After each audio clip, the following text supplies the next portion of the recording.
Era uma vez, Júlia Lopes de Almeida. Era uma vez. Rio de Janeiro, Jacinto Ribeiro dos Santos, editor 82, Rua São José, 82.917 ao Dr. Manuel Murtinho Nobre. Por mim e pelos meus. Gratidão. Nem só os olhos da cara veem o que vai pelo mundo, há outra vista mais clara, há outro olhar mais profundo. Com esse olhar, menos lento, de olhos de mais atenção, vê mais longe o pensamento, vê mais fundo o coração. Filinto de Almeida. Era uma vez. Quando a princesa Edeltrudes nasceu, era tão pequenina, que poderia dormir à vontade dentro de um dos sapatinhos da rainha sua mãe. Mas o berço em que a meteram era muito lindo, todo de fios de ouro entrelaçados e grinaldinhas de folhagens e de rosas, simuladas por esmeraldas ou rubins. Com medo de que a sua fragilidade a matasse, bafejaram-na, amimaram-na, rodearam-na dos mais extremados carinhos. E a princesinha resistiu, e foi crescendo cheia de vontades imperiosas. Era ainda muito tenrinha quando um dia a mãe, ao embalá-la com as suas próprias mãos cor de cera, deixou cair a cabeça sobre o peito e adormeceu. E assim como o berço deixou de oscilar, parou no peito da rainha o coração. Houve gritos, lamentos, correrias, mas a criança no meio das suas rendas não percebeu coisa alguma e nenhum estremecimento sacudiu a carnação rosada do seu corpinho rechonchudo. E desde então o rei viveu com medo de que à filha acontecesse o mesmo que acontecerá à esposa, e jurou por isso não lhe dizer jamais na vida um não.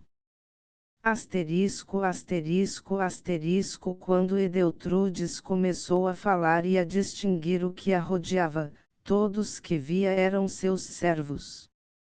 O próprio pai fazia-se seu escravo, que a tua vontade seja feita, era o que respondiam a todos os seus caprichos. E ela cada vez os tinha de mais difícil realização. As damas da corte e as eiaies viviam num suplício, e o povo cá fora afirmava que a princesinha tinha nascido sem coração. Por isso a mãe lhe quisera dar o seu, sem o ter conseguido. Poderia haver nada mais triste do que uma menina sem coração. Todos os dias, mal abria os olhos, punha-se ela no seu leito a imaginar que tortura haveria de aplicar à primeira pessoa que lhe aparecesse, e a sua imaginação, exercitada nessa terrível espécie de jogo, encontrava sempre um meio original de exercer a maldade. Toda a gente no palácio tinha alcunhas, até aos próprios velhinhos ela tratava por tu e ordenava coisas difíceis e dolorosas. E o rei? O rei continuava a deixar que ela fizesse o que entendesse, todo embebido no seu amor paterno e na saudade da rainha, de mãos cor de cera e olhos cor de turquesa fluida. E no entanto ele era um homem forte, autoritário, que fazia tremer o assoalho da casa ao peso dos seus passos, e ajoelhar os súbditos ao som da sua voz, grossa como um trovão. A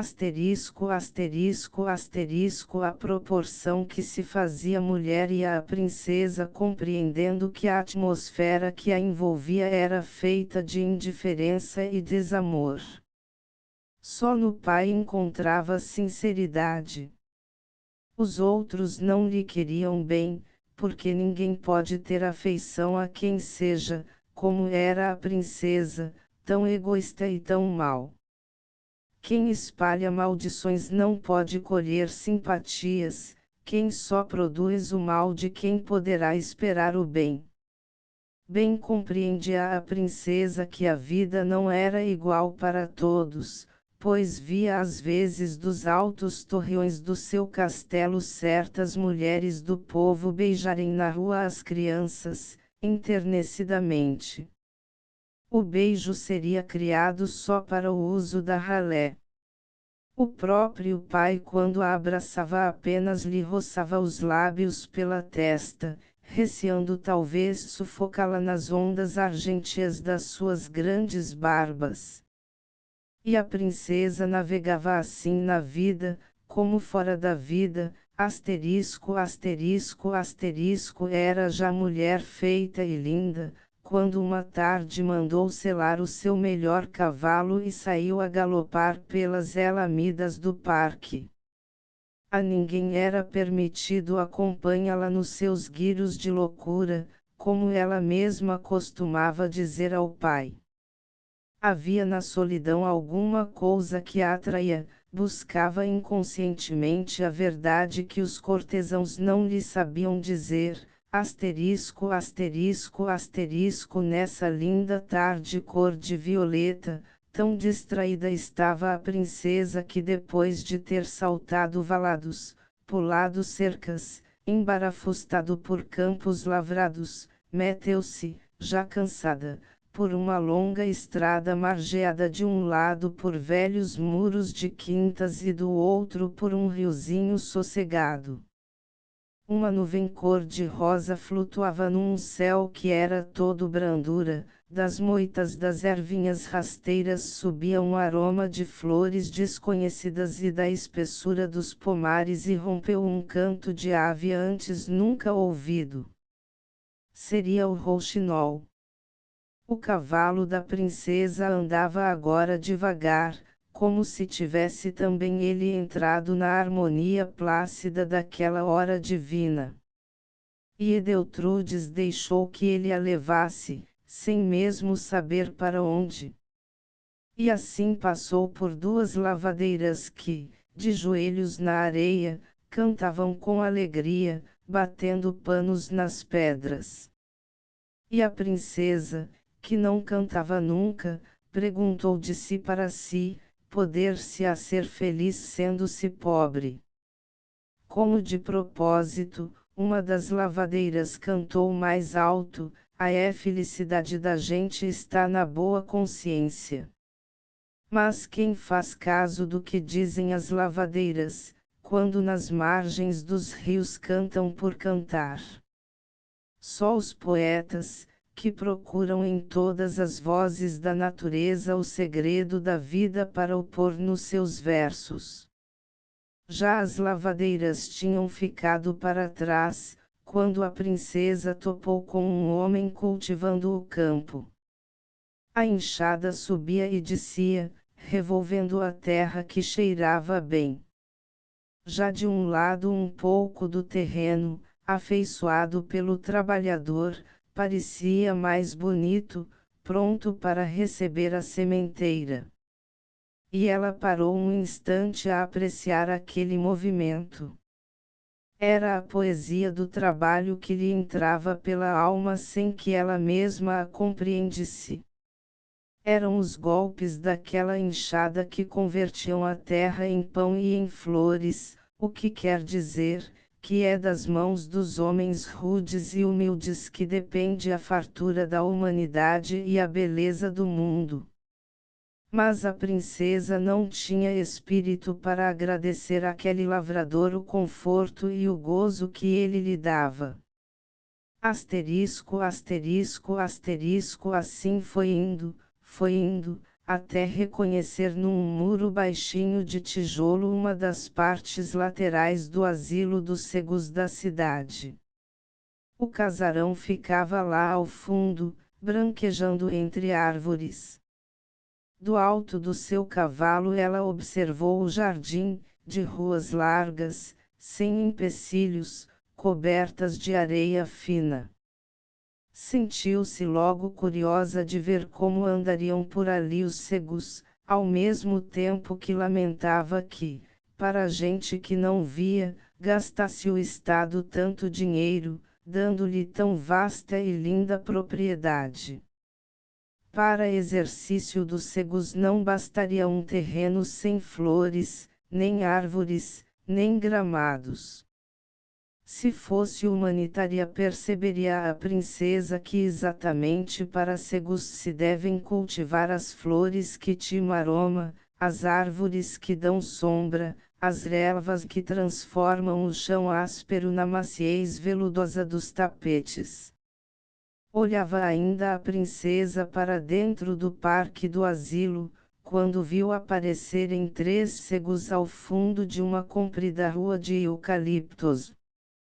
Andavam com tamanho desembaraço que se diria que tinham os olhos nos pés, pois na cara bem ela via que não. Um tinha as pálpebras murchas, afundadas nas órbitas, o outro as pupilas cobertas por uma neblina branca, e o terceiro, mais incerto no andar, tateava o caminho com um bastãozinho de madeira verde. Asterisco, asterisco, asterisco, dizia o mais velho, continuando a conversa que traziam de longe, é mesmo assim, a princesa Edeltrudes tanto mal faz aos outros, que dentro de pouco tempo a sua vida se converterá num verdadeiro inferno. Neste mundo, já o disse alguém, só há uma coisa que se não converte em sofrimento, é o bem que tivermos feito. Ora, se a princesa só pratica o mal, é claro que morrerá tolhida de remorsos. Chego a ter pena. Coitadinha! A princesa tremeu de raiva, debruçada do seu cavalo, com o rosto transfigurado e o olhar em chamas. Mas, querendo ouvir mais, não deu nem um pio. Entretanto, disse o segundo cego, que era um rapazinho louro, o de olhos brancos, eu não tenho piedade dos que fazem sofrer, mas dos que sofrem. Ao que o terceiro cego, o do bastãozinho, acrescentou, pois deverias lamentá-la, porque ela desconhece a mais bela coisa da terra, que é o fazer benefícios e espalhar bondade. É egoísta e vaidosa, só louva o que lhe pertence, só gosta de quem a serve, não adora a natureza, nem admira ninguém, o seu coração é mais seco que uma pedra ao sol, disse um. A sua voz, que ordena sempre, desconhece a modulação doce do pedir, continuou o outro. E as suas mãos o formoso gesto de acariciar. Concluiu o terceiro. Hirta de espanto, a princesa quedou-se ainda ali por algum tempo, até que numa repentina furiosa voltou a galope para o castelo. Asterisco, asterisco, asterisco, no seu largo leito de prata e de marfim, entre cortinas de brocado e sedosas cambraias, Edeltrudes passou a noite a cismar. Que suplício inventaria para castigar a insolência dos 3 cegos? Pelo vitral da ogiva o luar entrava, despejando-se em tonalidades místicas. Com os olhos pasmados na luz, ela distinguia as imagens reproduzidas na transparência do vidro. A que a voltava era uma esguia figura feminina, de tranças de ouro escorridas pelos ombros e finas mãos estendidas, no gesto de semear esmolas pelo chão. E a seus pés as moedas se convertiam em rosas, lindas rosas que ressuscitavam ao luar numa vida misteriosa e divina. Mas ao adormecer a princesa tinha tomado a sua decisão, asterisco, asterisco, asterisco. No dia seguinte os guardas do rei solicitaram do asilo a presença dos 3 cegos no castelo real. Os pobres homens tremeram de medo, compreendendo a razão daquela ordem, e só se deixaram levar por não poderem desobedecer. Na ânsia de os ver, a princesa mandara-os buscar num coche de altas rodas, para que não perdessem tempo em andar a pé, nem fugissem pelo caminho. Depois de subirem várias escadarias, e pisarem tapetes em corredores que parecia não terem fim, os guardas retiveram 2 cegos em uma antecâmara e introduziram o mais velho deles no enorme salão das 30 colunas, onde todas as damas e cavalheiros da corte se achavam já reunidos, ornamentados de joias e de plumas. Ao fundo, sentada num trono de veludo e ouro, com os cabelos negros enastrados de pérolas, a túnica de rendas presa à cintura por uma cadeia de pedrarias, os pés mimosos dentro de sandálias afiveladas com rubins, as mãos, rutilando de anéis, Edeltrudes refulgia como um astro. Reconhecendo no cego o mesmo homem que vira e ouvira na véspera, ela falou desta maneira, com palavras claras e espaçadas: eu, princesa deste reino, autorizada por El Rei, meu pai, incumbo-te de descer ao fundo do mar e vir narrar-me depois tudo que nele tiveres visto, desde a beira da praia até ao seu ponto mais fundo. Esperarei 3 dias pela resposta, se não a trouxeres a meu contento, mandar-te-ei enforcar no mais alto salgueiro do meu jardim. Lívido de susto, o pobre homem pôs as mãos em ar de súplica e murmurou: mas, senhora, eu sou cego.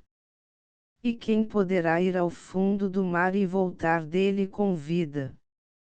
Não permito objeções.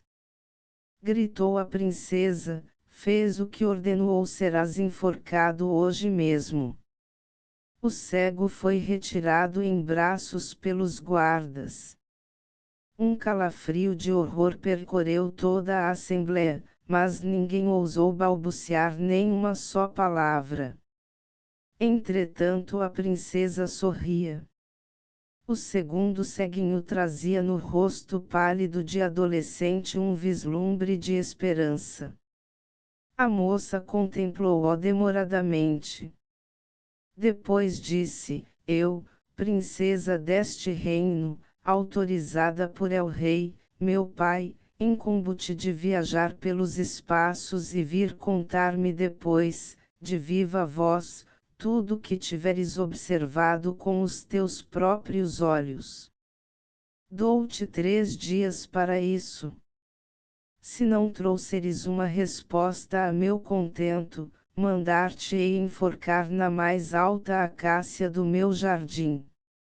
O cego tremeu, como um vime arrajada do vento, e cairia se os guardas o não amparassem também.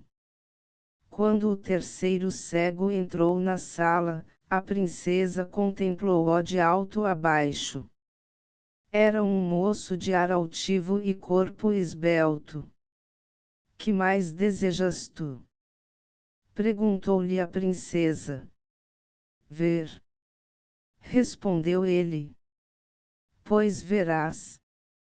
Incumbo-te de percorrer as mais envias florestas do mundo e de me vais relatar todas as suas maravilhas. Dou-te 3 dias para isso. Se não me contares coisa que me agrade, mandar-te-ei enforcar no mais alto castanheiro do meu jardim. Ouviste bem? Ouvi, respondeu ele com voz firme. Para celebrar este caso tão interessante, a princesa mandou chamar as bailarinas do castelo e divertiu-se até a noite, dançando e vendo dançar. Asterisco, asterisco, asterisco. No dia seguinte, ainda era madrugada, e já a princesa saía para o jardim. Que iria ela fazer? Ia escolher as árvores em que teriam de ser enforcados os 3 cegos. Logo ao descer os degraus do terraço, viu o velho Garçolindo, o mais sábio jardineiro do castelo, que estava a regar um canteiro de junquilhos brancos. Garçolindo, disse ela com voz autoritária, mostra-me o mais belo salgueiro do meu jardim, que seja bastante forte para que nele possa ser enforcado um homem.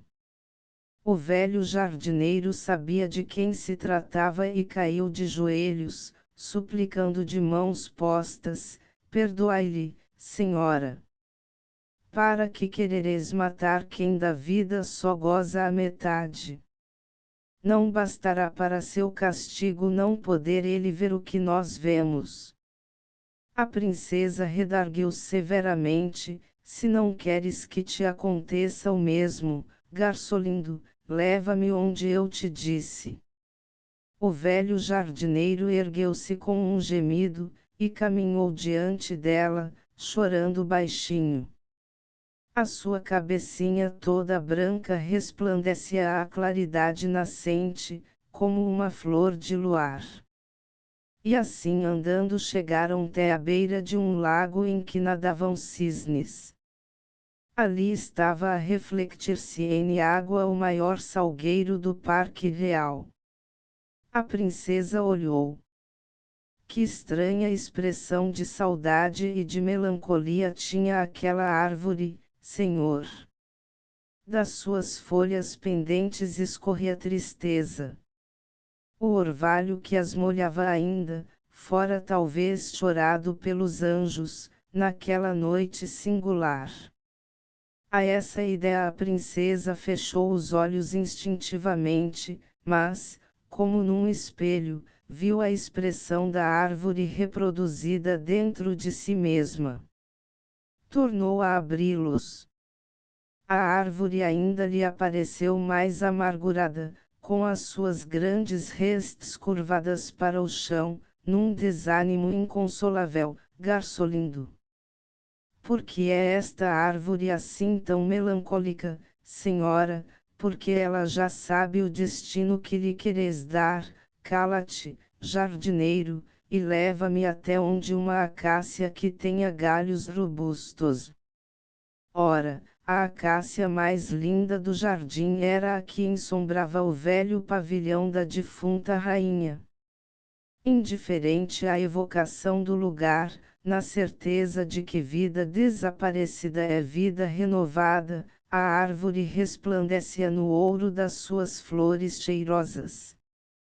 Ramalhuda e alegre, suspendia um ninho em cada galho.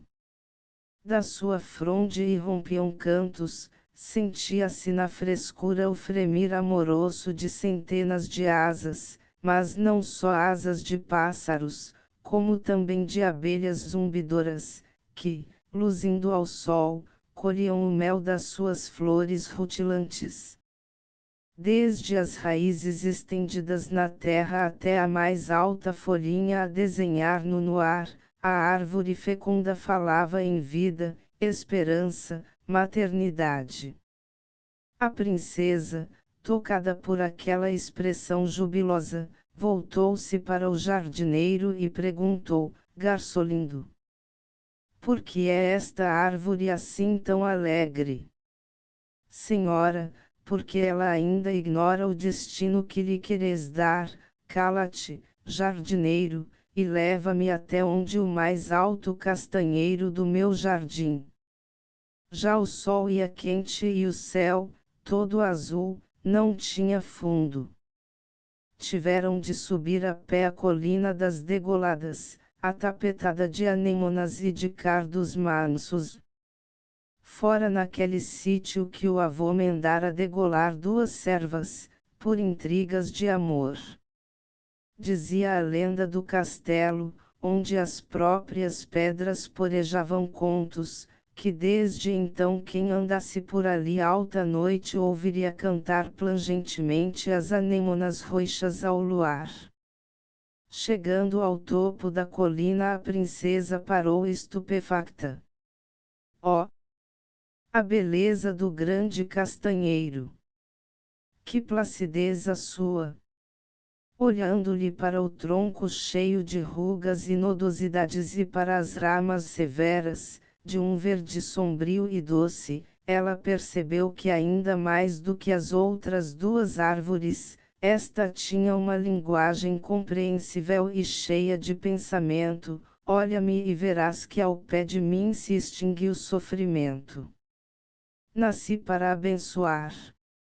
O lavrador esbaforido, que sai a morrer de insolação, encontra à minha sombra refrigério quando a terra esbraseada em que labuta dardeja ao sol.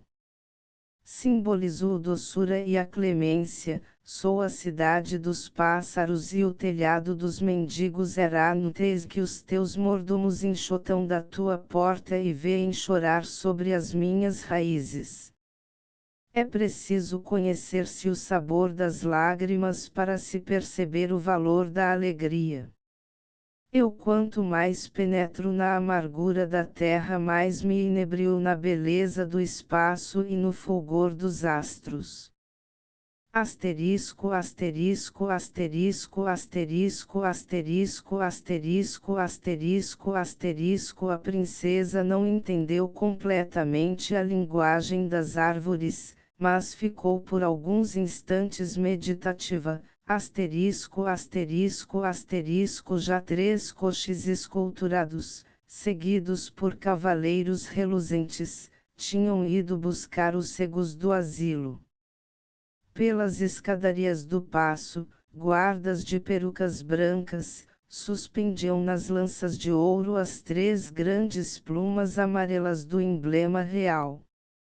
Nos jardins, em torno das fontes de éguas cantantes, rondas de bailarinas dançavam languidamente, tangendo liras e pandeiros enflorados de loureiro e lilazes, e no pátio, sobre as lajes grandes, fora estendido o sumptuoso tapete de froco azul e ouro das grandes solenidades.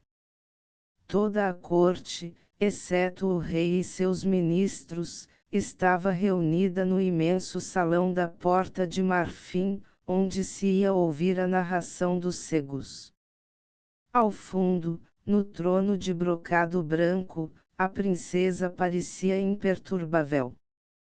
Nesse dia desprezará as joias, vestirá-se de véus brancos, de que se destacavam as suas tranças negras pendentes sobre o peito até aos joelhos. Tinha por cetro nas mãos uma grande haste de nardos, e mergulhava os pezinhos nus numa corbelha de jacintos brancos. Dir-se-ia ao vê-la que o perfume se condensara numa forma humana, resplandecente de mocidade. Súbito o som de um clarim preveniu que o primeiro coche tinha chegado ao pátio do castelo. A princesa nem pestanejou, mas toda a gente que enchia a sala não soube reprimir um movimento de susto e de piedade. Dentro, na galeria dos deuses, rompeu o coro das cantadeiras da morte, e foi só quando a sua última nota expirou como um gemido, que o guarda, batendo com o copo da sua adaga no escudo de ouro as 3 pancadas sacramentais, fez entrar os cegos até aos pés do trono. Os desgraçados vinham já vestidos de preto, prontos para o enterro. Sentaram-nos em 3 tamboretes distintos, a pequena distância uns dos outros, e era tal a sua palidez, que mais pareciam cadáveres que seres vivos. Reinou por alguns minutos um silêncio grave, até que, ainda do fundo da galeria dos deuses, irrompeu outro coro, concitando os condenados a serem sinceros e a pedirem perdão das suas faltas. Fim da música. A princesa ordenou com voz clara e firme: Tu, que mandei ao fundo do mar, conta-me o que viste. O cego agitou-se, passou nervosamente a mão pelos cabelos.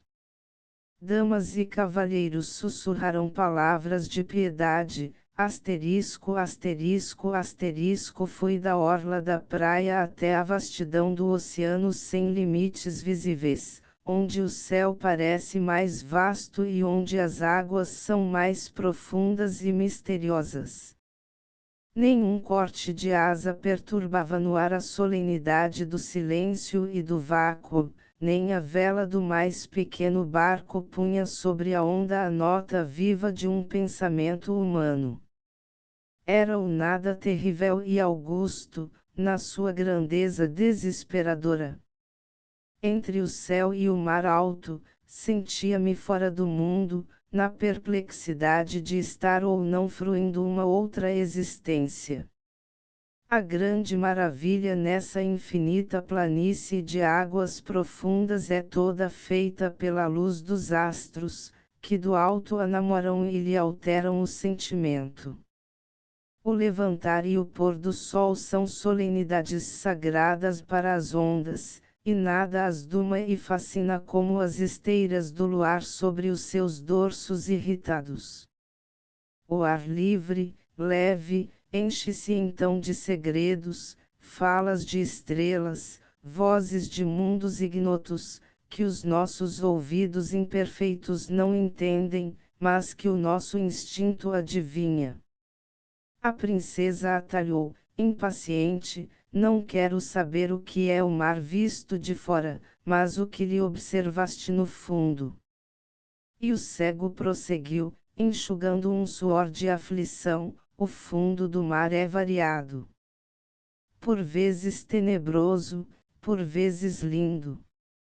Caminhei sobre areias ou cascalhos, ora resvalando em limos e em maciezas de algas, ora golpeando as carnes em serrilhas de conchas, em unhas de crustáceos ou em granulações de madréporas e de corais.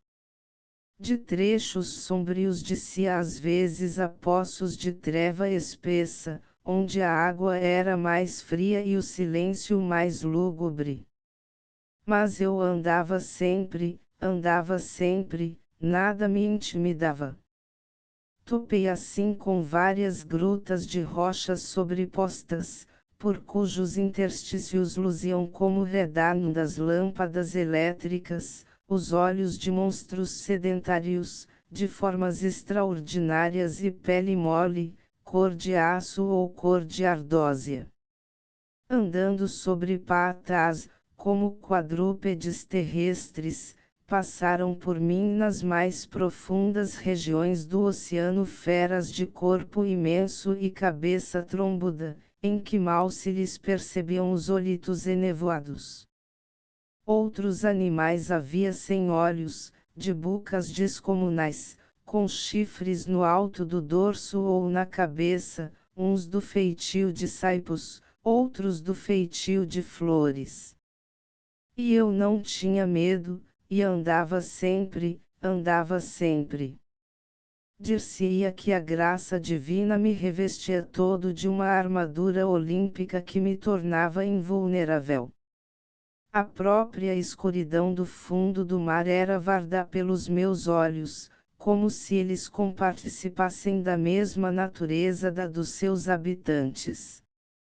Colhi assim entre os meus dedos maravilhados palmas de rendas vivas e caprichosas e pérolas guardadas dentro de conchas entreabertas, como num cofre. Nenhum jardim terrestre me poderia dar tão vivo gozo. As algas espalmadas, de diversíssimas formas e tamanhos, tinham cores ardentes como as dos crótons ou macias e frescas como as do linho verde. Dentre grandes búzios opalinos e colunas de espuma petrificada, cresciam restos de uma vegetação crespa, fina, nervosa, estrelada de florinhas minúsculas cor de aljôfar, cor de âmbar, ou cor de opala. Desses jardins equentados passei a ladear profundas fossas. Vinham por elas acima animais rastejantes, de bocas imensas, como as dos crocodilos. Uns tinham as caudas crespas, irriçadas de espinhos amarelos, outros malhados de verde e negro avançavam aos bordos como bêbados. Eram uns coiçai esféricos, pardos, revestidos no dorso por fileiras de espetos agudos e finos como agulhas, eram outros esguios e flexíveis, com cintilações azuis na pele branca. Nas partes chãs, imensos vertebrados passeavam demoradamente os seus corpanzes de aleijões, sinistros, erguendo tristes olhos, cobiçosos para os peixes que nadavam em cima, a uma altura inacessível de centenares de metros, como um hipopótamo pode olhar para as andorinhas no espaço. Correntes profundas que levam para o Equador as águas frias dos polos, arrastavam-me, por entre esponjas grandes, para novos jardins, onde cresciam plantas de restes flexíveis e umbelas cor de açafrão ou de esmeralda. Do encantamento ao pavor, do pavor ao encantamento. Das flores fantásticas via-me de novo arrojado para ao pé dos bichos, mais extravagantes. Os grandes animais do mar são monstros. Entre os pequenos, se uns lembram crisantemos vivos ou tulipas ansiosas por um beijo de luz, outros timunhas de bruxas, negras e rubras, ou cornos agudos saindo como puas dentre massas gelatinosas. Uns tinham carapaças denticuladas, outros só tinham cabeça e boca, ou só ventre. À proporção que eu me ia afastando da costa, muito menos belo me parecia o mar. Só até onde penetra a claridade do céu, penetra a cor e a alegria. Nos abismos do mar alto a treva gera figuras de pesadelo. Os animais marinhos são os seres mais estúpidos da criação. É a flor das águas que nadam os peixes mais ativos e inteligentes, alguns mesmo, pela ânsia do ar e da luz, emergem da onda em voos curtos e alucinados.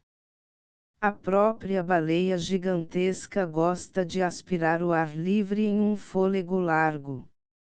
É só perto das costas que os sábios que se dão ao estudo da oceanografia encontram bons elementos para as suas investigações. As fúrias cegas dos pélagos profundos não atraem ninguém. Quem poderá conhecer toda a enorme legião dos povoadores do mar?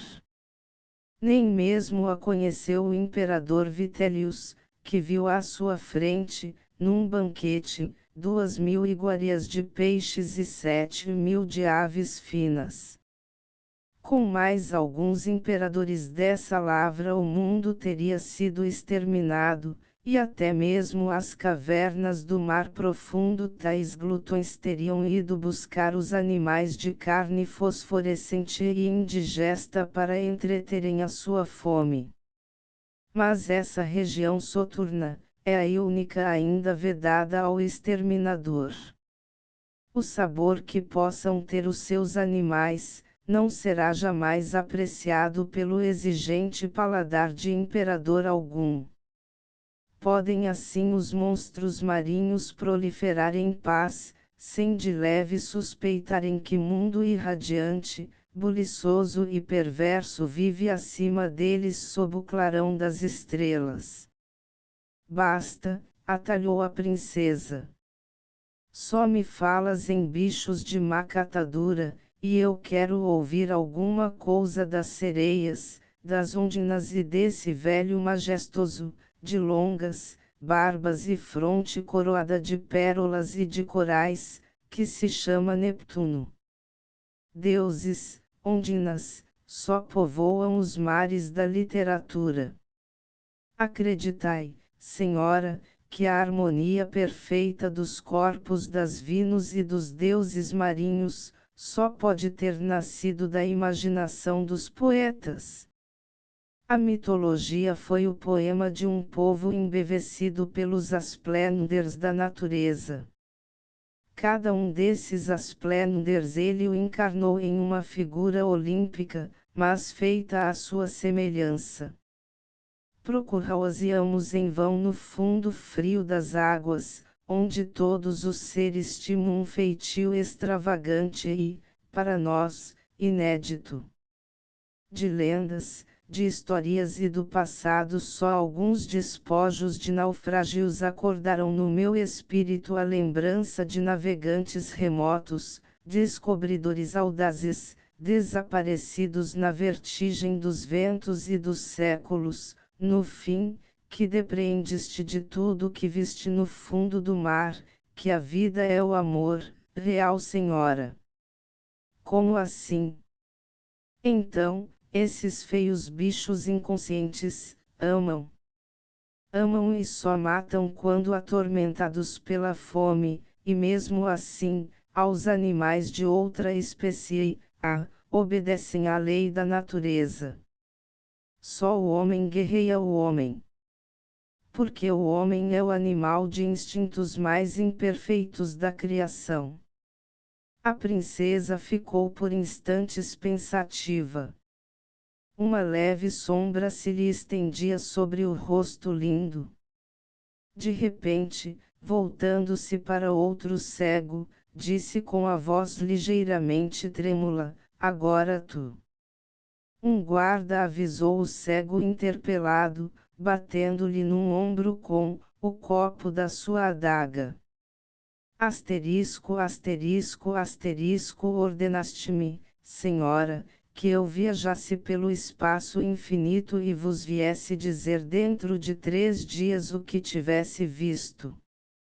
Obedeço, mas infelizmente a minha palavra descorada mal poderá dar-vos uma ideia do deslumbramento de que vim cheio. Para não seguir sozinho em busca de paragens tão desconhecidas e difíceis, invoquei a presença de um velho pastor do Himalaia, afeito desde os mais remotos tempos a trilhar os caminhos azuis do firmamento, e com ele subi, redemoinhei, turbilhonei por entre os astros fulgurantes. Mas não era eu só que ia levado como uma folha seca pelo tufão. Grandes corpos de mundos luminosos valsavam comigo no espaço, em um movimento vertiginoso.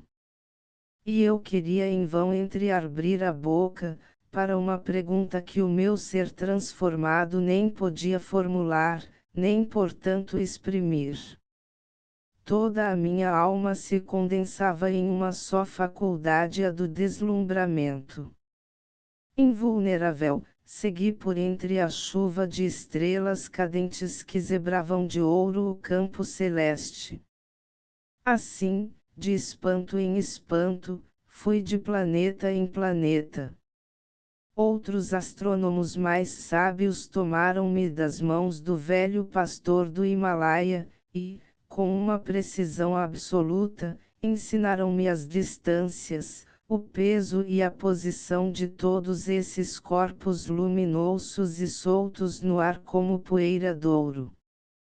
Mais do que nunca, ao divagar pelo firmamento, eu senti a glória do pensamento humano, que tão alto sobe e tão maravilhosamente descortina mesmo as coisas mais inacessíveis.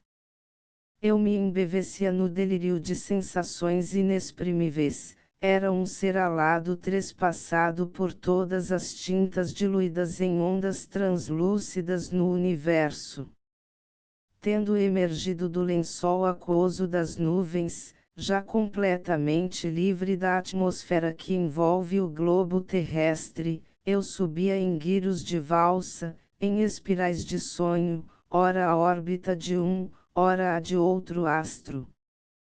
Filho da terra, todo o meu corpo se sentia atraído para as labaredas do sol. Para atingi-lo percorri milhares e milhares de quilômetros, passando por entre as estrelas, como através de rosas de um jardim fantástico. Eu ia para ele como a alma de um crente vai para Deus. Sentia já chegar o instante delicioso de me desfazer na sua luz, quando uma força desconhecida me impeliu para uma corrente circular em que eu comecei a girar em torno do Sol imenso, sem forças para o atingir. Se fosse possível fazer a comparação do infinitamente grande com o infinitamente pequeno, eu diria que as miríades de corpos luminosos que se revolviam dentro do astro imenso, lembravam um enxame de abelhas ávidas, agitando-se na corola de um girassol completamente desabrochado.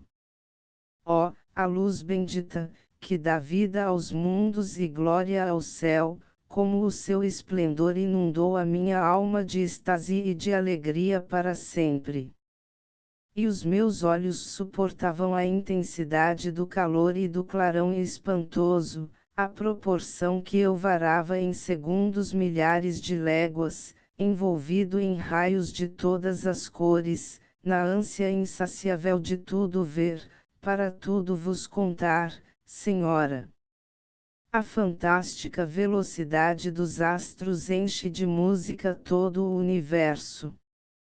Cada estrela tem uma voz na sinfonia do espaço imensurável e o seu ideal leva-a para um destino ainda não penetrado pelo nosso pensamento.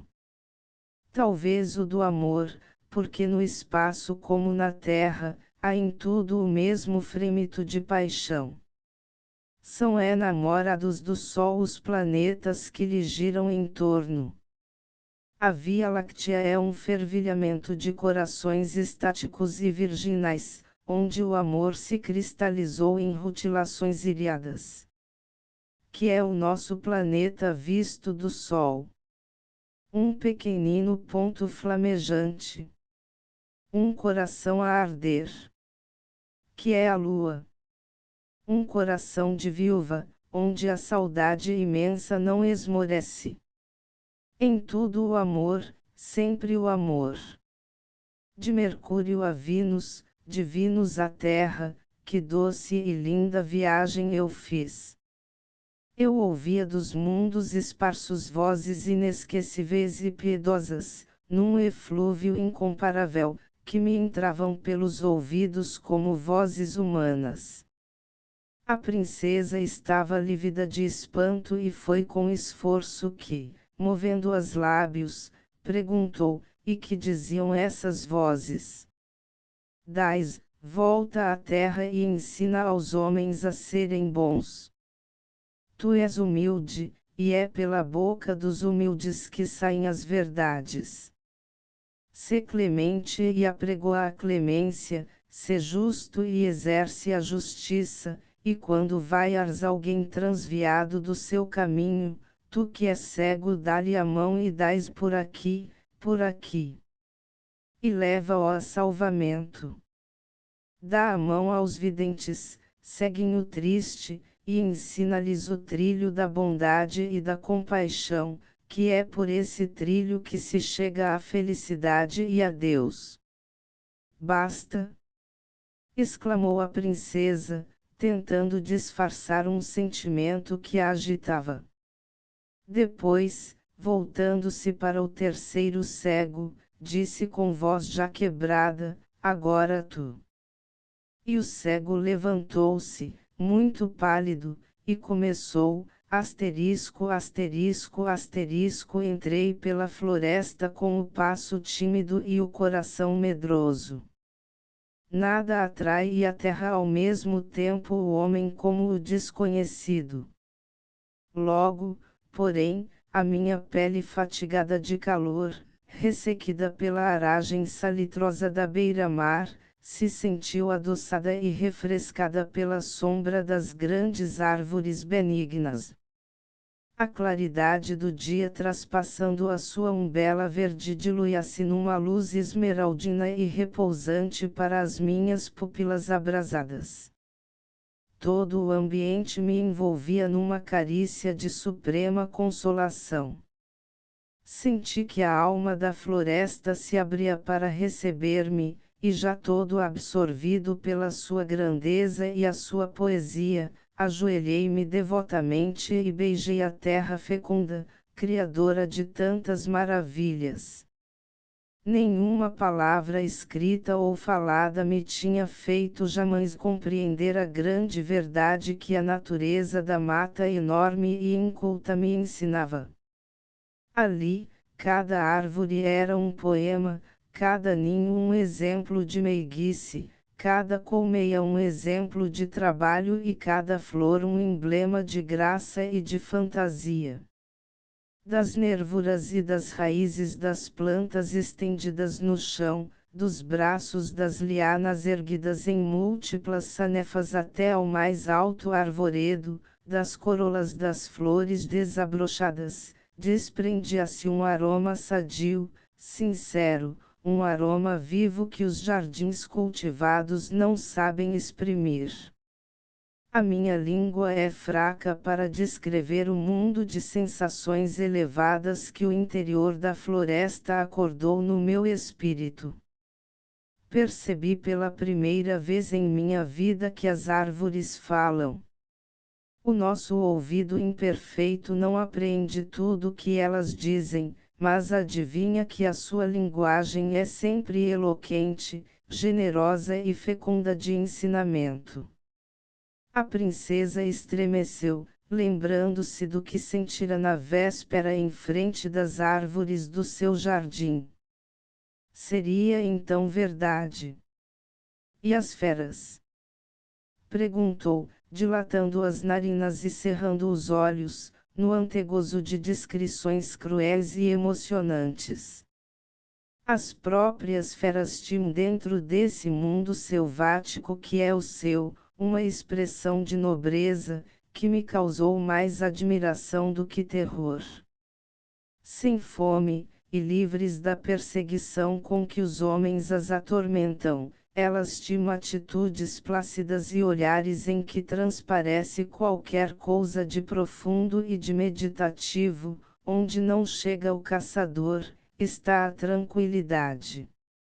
Só o homem é mau, só o homem envenena o ar que respira, pela sua traição, a sua ambição ou a sua covardia, só o homem desconhece a sua verdadeira função na terra, em que Deus o pôs não para sacrificar os seus semelhantes, mas para amá-los como irmãos.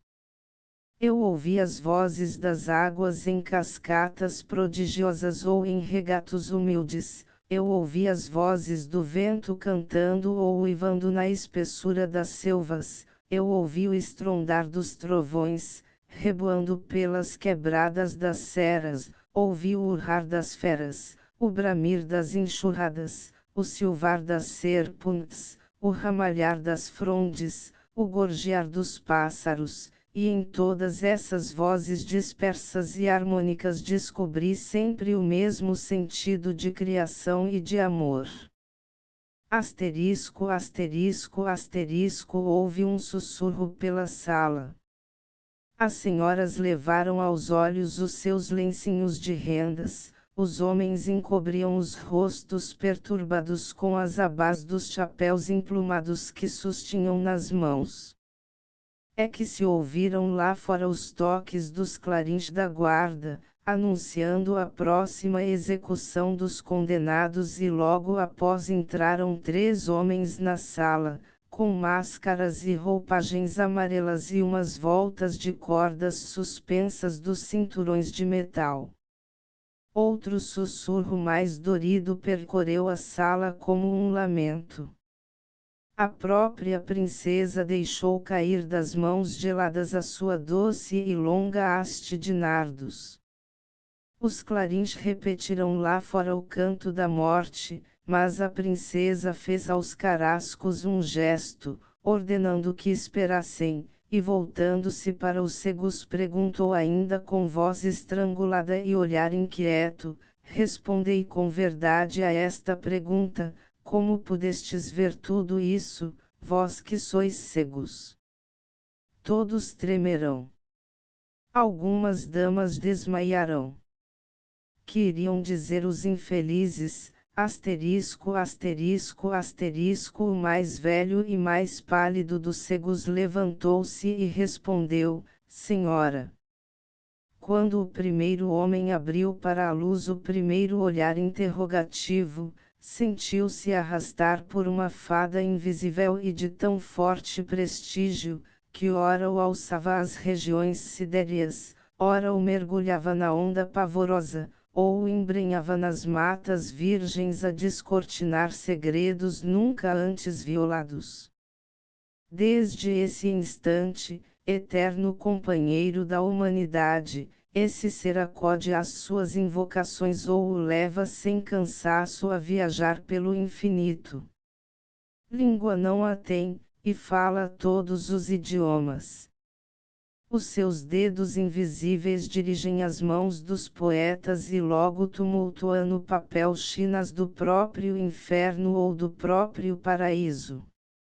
A sua boca, que ninguém viu, aflora no mais divino beijo a fronte de um triste miserável e logo ele descreve riquezas e tesouros inauditos. A sua voz não tem som, mas segreda ao ouvido dos músicos e logo ressoam as harmonias de cantos admiráveis. Os seus olhos não têm pupilas, mas contemplam as cores do íris e induzem os pintores a criarem nas telas figuras de beleza eterna. Cria as estátuas dos museus e cria as almas dos livros. É o supremo benfeitor do universo porque, reparai, até faz ver os cegos. Um calafrio percorreu a assembléia. As damas puseram-se de pé, cheias de medo. Os cavalheiros sacudiram no ar os seus chapéus emplumados e os 4 guardas de cerimônia cruzaram as lanças no chão, em sinal de súplica. Era a primeira vez que tal acontecia na corte. A princesa, apoiada aos braçais do trono, com gesto comovido e aflito indagou ansiosamente, o nome. Eu quero o nome dessa fada invisível e assim poderosa. Então, o mais novo dos cegos, erguendo o rosto iluminado, como se tivesse na fronte uma coroa de estrelas, respondeu: Senhora, o seu nome é Imaginação. Houve um suspiro de alívio em toda a sala. Uma doce onda de sangue tingiu de rosa as faces da princesa e, sem se poder conter, ela exclamou com entusiasmo: Pois abençoada seja a imaginação, que até faz ver os cegos. Ide em paz. Asterisco, asterisco, asterisco romperam rinos de glória na galeria dos deuses. As dançarinas voltearam com alegria em torno dos lagos do parque. Do alto das torres voaram os pássaros, em revoada, espantados pelo repicar dos sinos, e o jardineiro dos cabelos cor de luar veio depor aos pés da sua real senhora a mais linda braçada de flores que jamais se viu. Ó milagre! Desde esse dia a princesa olhou com atenção carinhosa para todas as coisas e dispensou proteção e bondade a toda a gente, convencida bem no fundo de alma, que o pior cego é o que não quer ver. Asterisco, asterisco, asterisco End of the Project Gutenberg e-book era uma vez. Asterisco, asterisco, asterisco Update de editions will replace the previous one. The old editions will be renamed. Creating the works from print editions not protected by US copyright law means that no one owns the United States copyright in these works, so the foundation, and you, can copy and distribute it in the United States without permission and without paying copyright royalties. Special rules, set forth in the general terms of use part of this license, apply to copying and distributing Project Gutenberg trademark electronic works to protect the Project Gutenberg trademark concept and trademark. Project Gutenberg is a registered trademark, and may not be used if you charge for an e-book, except by following the terms of the trademark license, including paying royalties for use of the Project Gutenberg trademark. If you do not charge anything for copies of this e-book, complying with the trademark license is very easy. You may use this e-book for nearly any purpose such as creation of derivative works, reports, performances and research. Project Gutenberg e-books may be modified and printed and given away. You may do practically anything in the United States with e-books not protected by US copyright law. Redistribution is subject to the trademark license, especially commercial redistribution. Start. Full license. The full Project Gutenberg license please read this before you distribute or use this work to protect the Project Gutenberg trademark mission of promoting the free distribution of electronic works, by use or distributing this work, or any other work associated in any way with the phrase Project Gutenberg. You agree to comply with all the terms of the full Project Gutenberg trademark license available with this file or online at www.gutenberg.org/license. Section 1. General Terms of Use and Redistributing Project Gutenberg Trademark Electronic Works 1.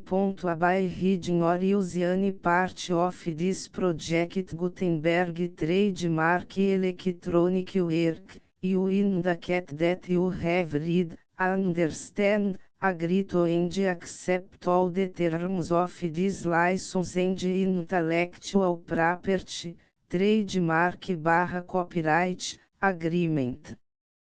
If you do not agree to abide by all the terms of this agreement, you must cease use and return or destroy all copies of Project Gutenberg trademark electronic works in your possession. If you pay the fee for obtaining a copy of your access to a Project Gutenberg trademark electronic work and you do not agree to be bound by the terms of this agreement, you may obtain a refund from the person or entity to whom you paid the fee set forth in paragraph 1.8. 1.b Project Gutenberg is a registered trademark. It may only be used on or associated in any way with an electronic work by people who agree to be bound by the terms of this agreement. There are a few fees that you can do with most Project Gutenberg trademark electronic works even without complying with the full terms of this agreement. See paragraph 1.c below. There are a lot of fees you can do with Project Gutenberg trademark electronic works if you follow the terms of this agreement and help preserve free future access to Project Gutenberg trademark electronic works. See paragraph 1.i below. 1c. The Project Gutenberg Literary Archive Foundation, the foundation or PGLAF, owns a compilation copyright in the collection of Project Gutenberg trademark electronic works. Nearly all the individual works in the collection are in the public domain in the United States. If individual works are protected by copyright law in the United States and you are located in the United States, we do not claim a right to prevent you from copying, distributing, perform, displaying or creating derivative works based on the work as long as all references to Project Gutenberg are removed. Of course, we hope that you will support the Project Gutenberg trademark mission of promoting free access to electronic works by freely sharing Project Gutenberg trademark works in compliance with the terms of this agreement for keep the Project Gutenberg trademark name associated with the work. You can easily comply with the terms of this agreement by keep this work in the same format with its attached full Project Gutenberg trademark license when you share it without charge with others. 1.d.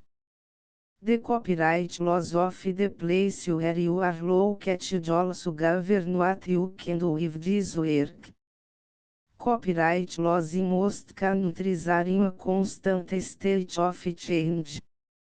If you are outside the United States, check the laws of your country in addition to the terms of this agreement before downloading, copying, displaying, performing, distributing or creating derivative works based on this work or any other Project Gutenberg trademark work. The Foundation makes no representations concerning the copyright status of any work in any country other than the United States. 1.e Unless you have removed all references to Project Gutenberg. 1.e1. The following sentence, with active links to, or other immediate access to, the full Project Gutenberg trademark license must appear permanently whenever any copy of a Project Gutenberg trademark work, anywhere on which the phrase Project Gutenberg appears, or with which the phrase Project Gutenberg is associated, is accessed, displayed, performed, viewed, copied or distributed. This e-book is for the use of anyone anywhere in the United States and most other parts of the world at no cost and with almost no restrictions whatsoever. You may copy it, give it away or reuse it under the terms of the Project Gutenberg license included with this e-book or online at www.gutenberg.org. If you are not located in the United States, you will have to check the laws of the country where you are located before use this e-book. 1.e2. If a individual Project Gutenberg trademark electronic works derived from texts not protected by US copyright law, does not contain a notice indicating that it is posted with permission of the copyright holder, the work can be copied and distributed to anyone in the United States without paying any fees or charges. If you are redistributing or providing access to a work with the phrase Project Gutenberg associated with or appearing on the work, you must comply either with the requirements of paragraphs 1.e1 through 1.e7 or obtain permission for the use of the work and the Project Gutenberg trademark as set forth in paragraphs 1.e8 or 1.e9. 1.e3. If a individual Project Gutenberg trademark electronic works posted with the permission of the copyright holder, your use and distribution must comply with both paragraphs 1.e1 through 1.e7 and any additional terms imposed by the copyright holder. Additional terms will be linked to the project Gutenberg trademark license for all works posted with the permission of the copyright holder found at the beginning of this work. 1.E4 Do not unrecord that or remove the full project Gutenberg trademark license terms from this work, or any files containing a part of this work or any other work associated with project Gutenberg trademark. 1.E5 Do not copy, display, perform, distribute or redistribute this electronic work, or any part of this electronic work, without permanently displaying the sentence set forth in paragraph 1.E1 effective links or immediate access to the full terms of the project Gutenberg trademark license.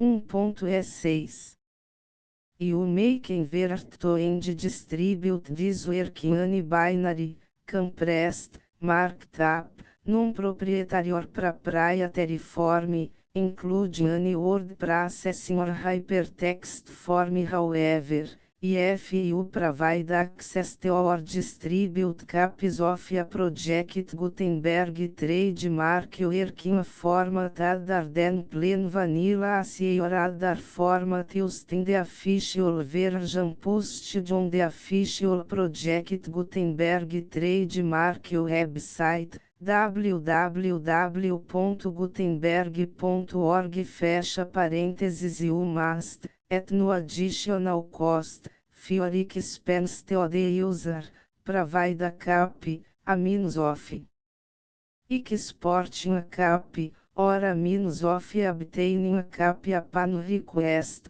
of the work in its original plain vanilla ASCII or other form. Any alternate format must include the full project Gutenberg trademark license as specified in paragraph 1.E1. 1.E7 Do not charge a fee for access to, viewing, displaying, performing, copying or distributing any project Gutenberg trademark works unless you comply with paragraph 1.E8 or 1.E9. 1.E8 You may charge a reasonable fee for copies of your providing access to or distributing project Gutenberg trademark electronic works provided that, item you pay a royalty fee of 20% of the gross profits you derive from the use of project Gutenberg trademark works calculated use the method you already use to calculate your applicable taxes. The fees owed to the owner of the project Gutenberg trademark, but he has agreed to donate royalties under this paragraph to the project Gutenberg Literary Archive Foundation. Royalty payments must be paid within 60 days following each date on which you prepare, or are legally required to prepare, your periodic tax returns. Royalty payments should be clearly marked as such and sent to the project Gutenberg Literary Archive Foundation at the address specified in Section 4, Information about donations to the project Gutenberg Literary Archive Foundation. Item you provide a full refund of any money paid by a user who notifies you in writing, or by email, within 30 days of receipt that S/he does not agree to the terms of the full project Gutenberg trademark license. You must require such a user to return or destroy all copies of the works possessed in a physical media and discontinue all use of and all access to other copies of project Gutenberg trademark works. Item you provide, in accordance with paragraph 1.f3, a full refund of any money paid for our core replacement cap, if a defect in the electronic work is discovered and reported to you within 90 days of receipt of the work. Item you comply with all other terms of this agreement for free distribution of Project Gutenberg Trademark Works. 1.E9 If you wish to charge a or distribute a Project Gutenberg Trademark Electronic Work or group of works on different terms than are set forth in this agreement, you must obtain permission in writing from the Project Gutenberg Literary Archive Foundation, the manager of the Project Gutenberg Trademark. Contact the Foundation as set forth in Section 3 below.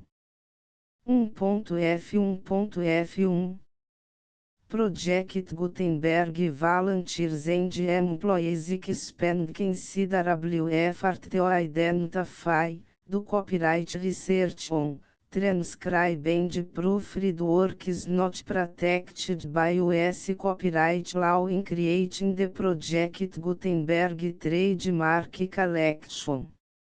Despite these efforts, Project Gutenberg Trademark Electronic Works, and the media on which they may be stored, may contain defects such as, but not limited to, incomplete, inaccurate or corrupt data, transcription errors, a copyright or other intellectual property infringement, a defective or damaged disk or other medium, a computer virus, or computer codes that damage or cannot be read by your equipment.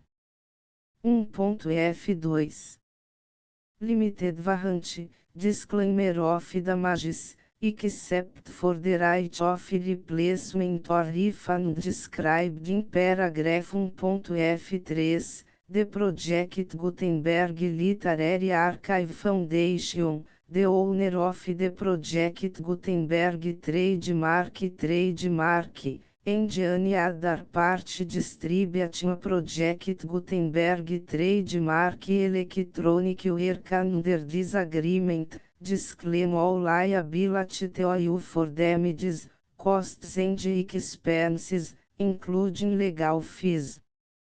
You agree that you have no remedies for negligence, strict liability, breach of warranty or breach of contract except as provided in paragraph 1.F3. You agree that the Foundation, the trademark owner, and any distributor under this agreement will not be liable to you for actual, direct, indirect, consequential, punitive or incidental damages even if you give notice of the possibility of such damage. 1.F3 Limited right of replacement or refund, if you discover a defect in this electronic work within 90 days of receive it, you can receive a refund of the money, if any. You paid for it by sending a written explanation to the person you received the work from. If you received the work on a physical medium, you must return the medium with your written explanation. The person or entity that provided you with the defective work may elect to provide a replacement cap in lieu of a refund. If you received the work electronically, the person or entity providing it to you may choose to give you a second opportunity to receive the work electronically in lieu of a refund. If the second cap is also defective, you may demand a refund in writing without further opportunities to fix the problem. 1.F4 except for the limited right of replacement or refund set forth in paragraph 1.f3, these works provided to Oasis, with no other warranties of any kind, express or implied, including but not limited to warranties of merchantability or fitness for any purpose. 1.f5 Some states do not allow disclaimers of certain implied warranties or the exclusion or limitation of certain types of damages. If any disclaimer or limitation set forth in this agreement violates the law of the state applicable to this agreement, the agreement shall be interpreted to make the maximum disclaimer or limitation permitted by the applicable state law. The invalidity or unenforceability of any provision of this agreement shall not void the remaining provisions. 1.f6 Indemnity, you agree to indemnify and hold the foundation, the trademark owner, any agent or employee of the foundation, anyone providing copies of Project Gutenberg trademark electronic works in accordance with this agreement, and any volunteers associated with the production, promotion and distribution of Project Gutenberg trademark electronic works, harmless from all liability, costs and expenses, including legal fees, that arise directly or indirectly from any of the following which would or cause to occur. A. Distribution of this or any Project Gutenberg trademark work. B. Alteration, modification, or additions or deletions to any Project Gutenberg trademark work, and C. Any defect you cause. Section 2.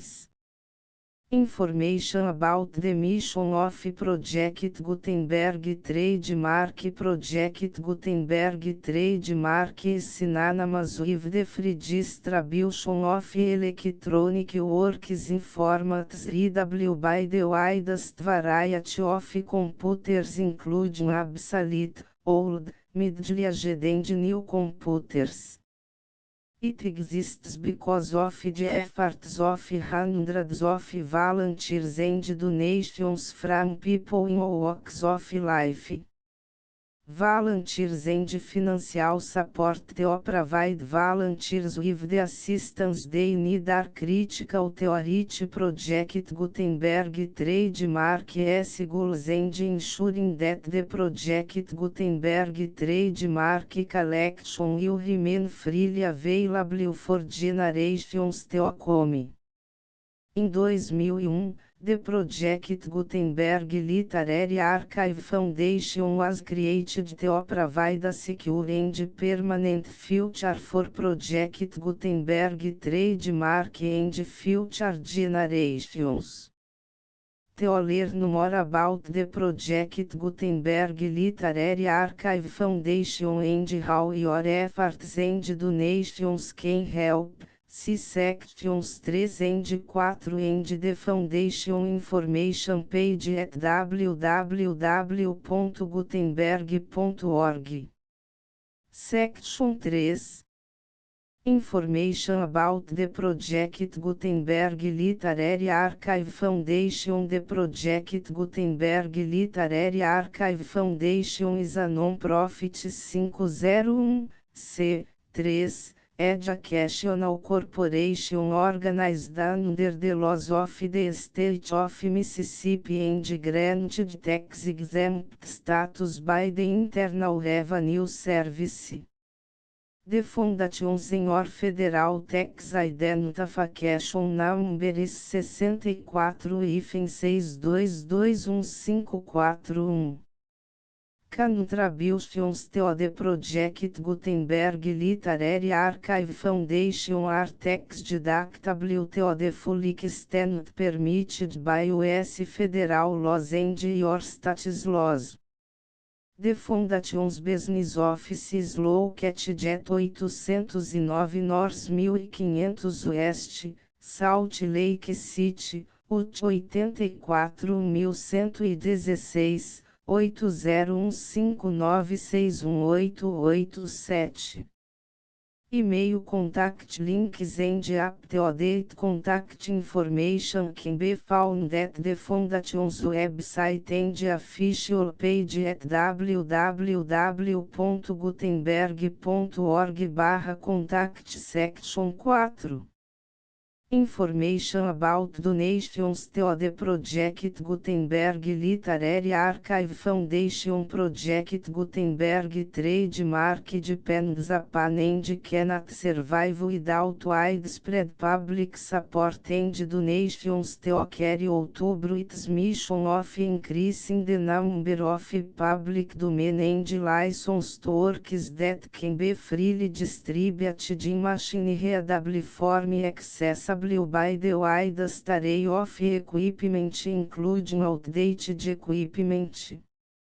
Many small donations, $1 to cifrão 5,000, are particularly important to maintaining tax-exempt status with the IRS. The Foundation is committed to complying with the laws regulating charities and charitable donations in all 50 states of the United States. Compliance requirements are not uniform and it takes a considerable effort, much paperwork and many fees to meet and keep up with these requirements. We do not solicit donations in locations where we have not received written confirmation of compliance. To send donations or determine the status of compliance for any particular state, visit www.gutenberg.org/donate. While we cannot and do not solicit contributions from states where we have not met the solicitation requirements, we know of no prohibition against accepting unsolicited donations from donors in such states who approach us with offers to donate. International donations are gratefully accepted, but we cannot make any statements concerning tax treatment of donations received from outside the United States. US laws alone swamp our small staff. Please check the Project Gutenberg web pages for current donation methods and addresses. Donations are accepted in a number of other ways including checks, online payments and credit card donations. To donate, please visit www.gutenberg.org/donate. Section 5. General Information about Project Gutenberg Trademark Electronic Works. Professor Michael S. Hart was the originator of the Project Gutenberg trademark concept of a library of electronic works that could be freely shared with anyone. For 40 years, reproduced and distributed Project Gutenberg trademark ebooks with only a loose network of volunteer support. Project Gutenberg trademark ebooks are often created from several printed editions, all of which are confirmed as not protected by copyright in the US unless a copyright notice is included. Thus, we do not necessarily keep ebooks in compliance with any particular paper edition. Most people start at our website, which has the main page search facility, www.gutenberg.org. This website includes information about Project Gutenberg trademark, including how to make donations to the Project Gutenberg Literary Archive Foundation, how to help produce our new ebooks, and how to subscribe to our email newsletter to hear about new ebooks.